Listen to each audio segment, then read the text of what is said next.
Tributes pour in for basketball superstar Kobe Bryant. The sports legend dies in a helicopter crash alongside his 13-year-old daughter. 9 people were on board and there were no survivors. Exit polls in Italy's regional elections show far-right Matteo Salvini has failed to cause the political earthquake he'd hoped for. Official results are expected later this Monday. And the death toll from the coronavirus climbs to 80. The number of confirmed cases now stands at over 2,300. China's premier visits Wuhan, the epicenter of the epidemic. Hello and welcome back. I'm Ellen Gainsford. He was one of the greatest basketball players of all time. Kobe Bryant made 18 All-Star teams during his 20-year career with the Los Angeles Lakers. The 41-year-old was killed this Sunday, along with his 13-year-old daughter, in a helicopter crash. 9 people were on board, and there were no survivors. It's not clear how many passengers the helicopter was approved to transport. They were heading to a sports academy where Bryant coached. His death has sent shockwaves through the sports world and beyond. Karis Garland takes a look back at his life. A leading NBA scorer, once earning 81 points in a game. In his 20-year career with the LA Lakers, Kobe Bryant established himself as an NBA great. Born in Pennsylvania in 1978, Bryant spent his early years in Italy, where his father played for the Italian Basketball League. He joined the NBA straight out of high school in 1996, selected by the Charlotte Hornets, and then traded to the Los Angeles Lakers, one of the most successful teams in the game. Bryant was voted a starter for the 1998 All-Star Game, becoming the youngest All-Star in NBA history at 19.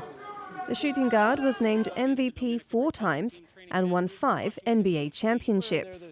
Bryant also won 2 Olympic gold medals in 2008 and 2012. But his career almost derailed in 2003 when he was charged with sexual assault of a 19-year-old hotel employee in Colorado. He admitted to adultery but denied committing rape.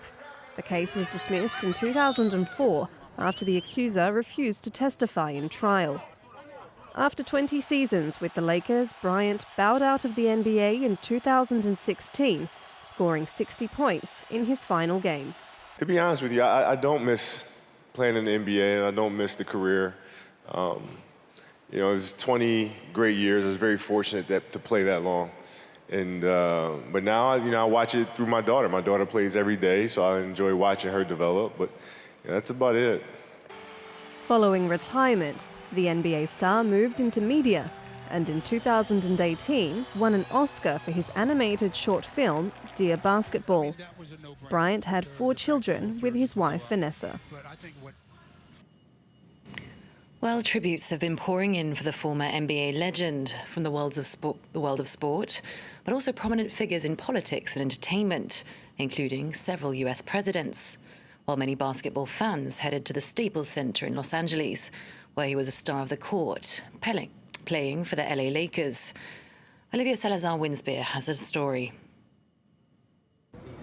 A sober mood at the Staples Center, the arena where Kobe Bryant made his name as a star of the NBA, playing for the Los Angeles Lakers. Basketball fans gathered to pay their respects to the man whom many cited as an inspiration and as a leading light in the world of sports.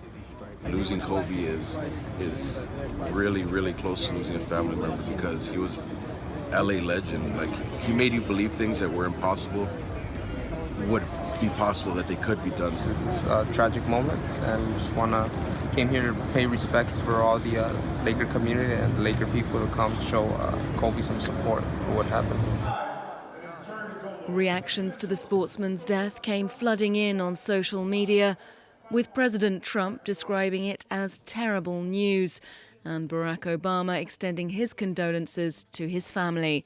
Fellow basketball star Shaquille O'Neal spoke of his pain at this tragedy.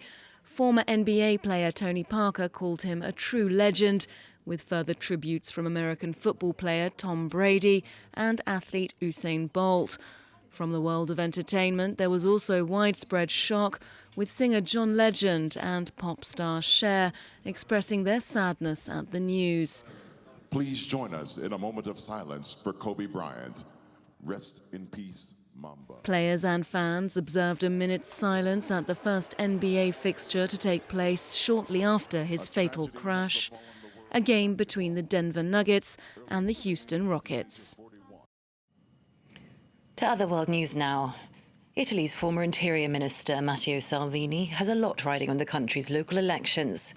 He'd hoped to cause a political earthquake by turning a northern region to the right and make the current coalition government crumble. But exit polls show a narrow win for his centre-left rivals. Well, official results are expected later this Monday. Our correspondent, Seema Gupta, has this update. The latest exit polls show that in the region of Calabria, the centre-right candidate has a clear lead, while in the key region of Emilia-Romagna, there's a narrow win for the centre-left candidate. Now, that said, though, these are exit polls and they have proven wrong in the past. And with such a close margin, we'll really have to see what the final results will be. Counting of the votes has already begun, and we do expect the results later early on Monday morning. But of course, everyone will be looking at this key region of Emilia-Romagna, a region that has been controlled by the centre-left for some 70-odd years, and could it actually flip to that of which is the candidate from the far-right League Party? Now, that is what Matteo Salvini is hoping will happen. He has campaigned very heavily, both online as well as in person in the region, pushing his national agenda, talking about renewal of these regions and seeing the League take over, and also about the issues of security, particularly pointing in the direction of the problem, as he sees it, of immigration. Now, they are hoping to repeat what they did in the region of Umbria, which was another left-leaning region that turned towards the far-right party last year, and they want to repeat that in Emilia-Romagna, hoping, of course, that that will trigger a crisis within the current coalition government of the centre-left Democratic Party and the Five Star Movement, and pushing perhaps for early elections here in Italy. But we'll have to see what comes out in terms of these very crucial election results for Italy's government and Matteo Salvini and his prospects to lead the country. The number of confirmed cases of the coronavirus has leapt to over 2,300, and there have been at least 80 deaths. China's premier visited Wuhan, the epicenter of the epidemic, this Monday. Much of Hubei, the province where the virus originated, remains on lockdown. China is toughening measures to stop the outbreak from spreading further.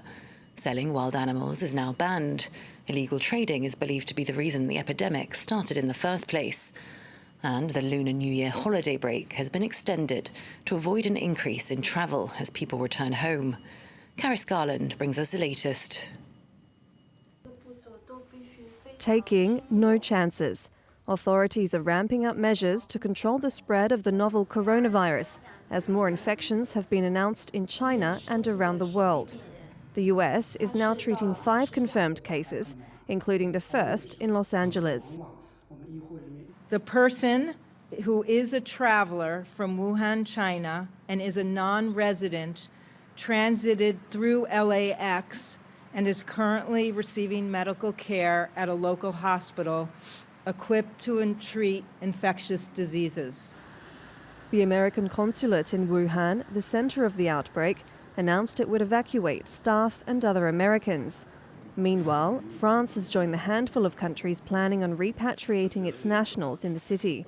The French health minister said potentially hundreds of people will be evacuated in the middle of the week before being quarantined. We're currently drawing up a list of French citizens who wish to come back, with some wanting to come home but not spend 14 days at a housing facility. So they will have to take this obligation into consideration. The spread of the deadly virus has come amid China's busiest travel period of the year, with millions crisscrossing the country or heading overseas for the Lunar New Year. The government has expanded the lockdown in Wuhan to 16 surrounding cities, with a combined population of more than 50 million. At least one person has been injured after 3 rockets struck the US Embassy in Baghdad. There have been multiple near-miss attacks in recent months targeting the embassy. None of these strikes have been claimed, but Washington has repeatedly blamed Iran-backed military factions. Meanwhile, anti-government protests continue across Iraq. Thousands of students took to the streets in the capital, despite a crackdown on the movement. Well, Donald Trump is hoping to solve another regional conflict. He's called the Middle East peace process the deal of the century. The US president is hosting Israeli Prime Minister Benjamin Netanyahu and his main political rival, Benny Gantz, in Washington for talks this Monday and Tuesday. Meanwhile, Palestinian officials continue to reject the plan. The US plan. Nick Rushworth has the details. Benjamin Netanyahu will meet the US President Donald Trump to discuss the long-delayed and much-awaited peace plan, which could soon be revealed. This is a great mission, great responsibility, and great opportunity. I'm full of hope that we can make history.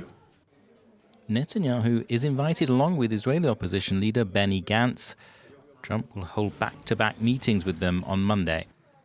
What the US president has called the deal of the century, however, has little chance of success, with the Palestinian Foreign Ministry saying it is the plot of the century. The Palestinians say while Trump will meet Netanyahu and Gantz in Washington, they have not been invited. The 3 of them should understand that they should come to Ramallah. This is the address for peace. This is the only way for peace. This is the only way if they are serious, if they are looking for stability in the whole region. The Palestinians have boycotted political dealings with the Trump administration since it reversed decades of US policy when it moved its embassy from Tel Aviv to Jerusalem. They are now threatening to withdraw from key provisions of the Oslo Accord that defines the relationship between Israel and the Palestinian Authority if Trump announces his plan. And finally, hundreds of people have been displaced in northern Burkina Faso, fleeing to villages after they were attacked by jihadist groups. Our correspondent, Khaled Oussi, went to meet them in the town where they fled to safety. Leave or face certain death. These women walked for 5 days to flee their home. They had no choice, they say, and packed up the little they could after their village Nagraogo was attacked. The road was long, fear and hunger didn't stop them. Now they've found safety in Kaya, they're searching for their husbands or any men that survived the attack. My husband isn't dead. He fled to Kaya, but his 2 brothers were killed in the attack. 7 of my brothers were also killed. They're killing all the men. That's why the men fled. More than a dozen children have disappeared, and we're only just starting to find them. Maybe in town we'll see the others. Once in Kaya, these internally displaced people head to the World Food Programme's distribution site. But to receive any aid, the displaced need to be registered at the local welfare office. At this stand for women with newborns, babies must be checked for malnutrition. This child is in the green zone, which means he isn't malnourished. If he was in the yellow zone, it would mean he was malnourished. In the red zone means we have detected severe malnutrition. For this, we send the children to a health center. Each person receives around 15 kilos of food. Grains, oil and rice have been distributed to nearly 4,000 people a day since the site opened. These people need help. We had planned for an initial amount of food, but the demand is higher. We are asking all WFP donors to keep up their support so we can take care of new arrivals. The people here are in shock, and we're trying to help them so they can get through this difficult time. In 2019, more than 500,000 people were displaced in Burkina Faso, according to the United Nations. Well, that's it from me. Stay with us on France 24 for more world news and headlines.